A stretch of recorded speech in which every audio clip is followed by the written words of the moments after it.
Telugu Desam party ఇప్పటికే ప్రకటించిన అభ్యర్థుల్లో కొందరిని మారుస్తారన్న ప్రచారం జరుగుతుంది. గందరగోళమున్న 4-5 స్థానాలపై స్పష్టత ఇవ్వనున్న టీడీపీ అభ్యర్థులందరికీ బీ ఫామ్లు అందజేయడానికి ముహూర్తం ఫిక్స్ చేసింది. 21న బీ ఫారాలు తీసుకోవాలని క్యాండిడేట్లకు సమాచారం అందడంతో ఈలోగానే అభ్యర్థుల మార్పుపై క్లారిటీ రానుంది. ఉండిలో ఇప్పటికే ఎమ్మెల్యే రామరాజుని అభ్యర్థిగా ప్రకటించిన టీడీపీ ఆయన మార్చి నర్సాపురం రెబల్ ఎంపీ రఘురామకృష్ణంరాజు పేరు ప్రకటించడం ఖాయమైంది అంటున్నారు.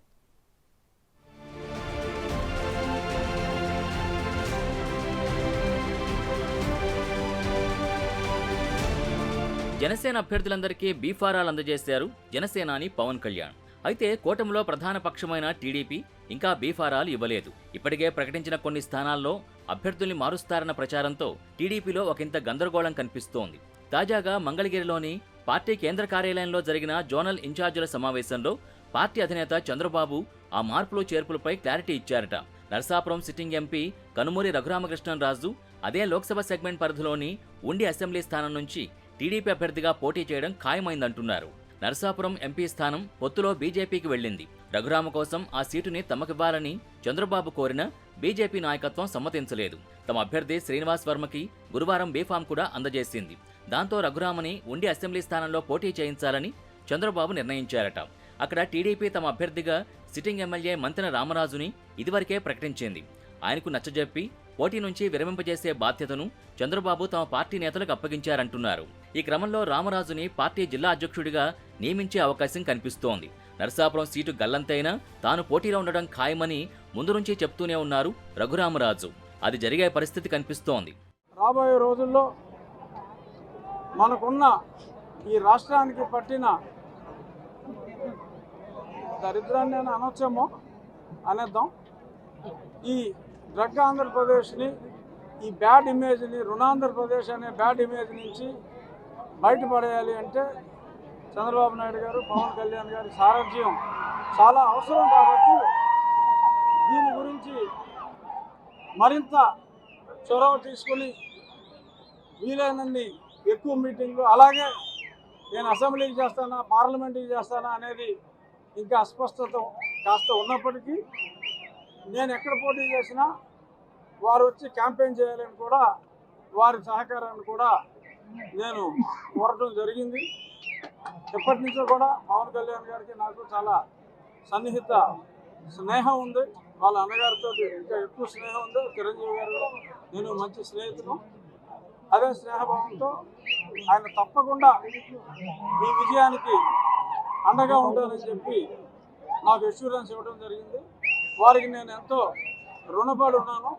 అనకాపల్లి జిల్లాలోని మాడుగులలో కూడా టీడీపీ తమ అభ్యర్థిని మార్చనున్నట్టు తెలుస్తోంది. ఇక్కడ అంతకుముందు ఎన్ఆర్ఐ పైలా ప్రసాదరావుకి సీటిచ్చారు. కానీ ఆయన క్షేత్రస్థాయిలో ప్రచారంలో వెనకబడ్డారని అధినాయకత్వానికి నివేదికలు అందాయట. దాంతో పెందుర్తికి చెందిన సీనియర్ నేత మాజీ మంత్రి బండారు సత్యనారాయణమూర్తిని మాడుగుల నుంచి పోటీ చేయిస్తారట.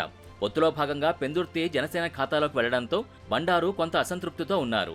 అందుకే ఆయన్ని మాడుగుల బరిలో దింపాలని చంద్రబాబు భావిస్తున్నారట. శ్రీ సత్యసాయి జిల్లా ఎస్సీ నియోజకవర్గమైన మడకశిరలో ఇప్పటికే ప్రకటించిన అభ్యర్థి అనిల్ కుమార్ని మార్చడం ఖాయమంటున్నారు. ఆయన అభ్యర్థిత్వాన్ని మాజీ ఎమ్మెల్సీ తిప్పేస్వామి వర్గం గట్టిగా వ్యతిరేకిస్తోంది. ఈ సీటును పార్టీ దళిత విభాగం రాష్ట్ర అధ్యక్షుడు ఎంఎస్ రాజుకి ఇవ్వనున్నట్టు తెలుస్తోంది. దళిత వర్గంలో మంచి పట్టున్న రాజుది అనంతపురం జిల్లానే. బాపట్ల లోక్సభ అభ్యర్థిగా కూడా రాజు పేరు పరిశీలించారు.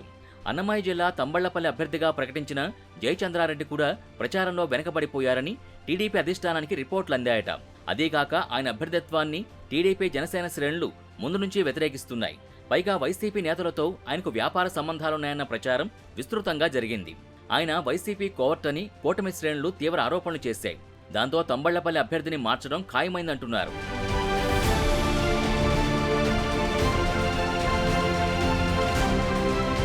ఆయన స్థానంలో మదనపల్లి మాజీ ఎమ్మెల్యే దొమ్మాలపాటి రమేష్ సతీమణి సరళారెడ్డి, మాజీ ఎమ్మెల్యే శంకర్ యాదవ్, కొండా నరేంద్ర పేర్లు వినిపిస్తున్నాయి.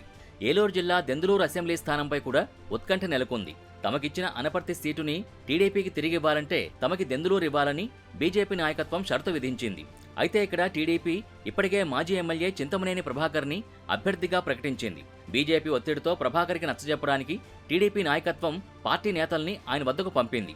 అయితే ఆయన తప్పుకోవడానికి ఇష్టపడలేదట. అక్కడి పార్టీ నేతలు కూడా ఆయనకే గట్టిగా మద్దతిస్తున్నారు. ఏలూరు లోక్సభ అభ్యర్థి పుట్టా మహేష్ యాదవ్ సైతం చింతమనేనిని మార్చడాన్ని వ్యతిరేకిస్తున్నారు. ఏది ఏమైనా మరికొద్ది గంటల్లో ఆయా సెగ్మెంట్లలో గందరగోళానికి తెరదించనుంది టీడీపీ. ఆ క్రమంలో టీడీపీ నాయకత్వం తమ అభ్యర్థులకి బీ ఫారాల్ని ఈ నెల 21న పంపిణీ చేయనుంది. తమ అసెంబ్లీ, లోక్సభ అభ్యర్థుల్ని ఆ రోజున కేంద్ర కార్యాలయానికి పిలిపించి ఇవ్వాలని నిర్ణయించారు. అదే రోజు వారితో ప్రమాణం చేయిస్తారు. స్వీకార కార్యక్రమం కూడా నిర్వహిస్తారు. మరి చూడాలి ఈ అభ్యర్థుల మార్పు వ్యవహారం ఏ రచ్చకు దారితీస్తుందో.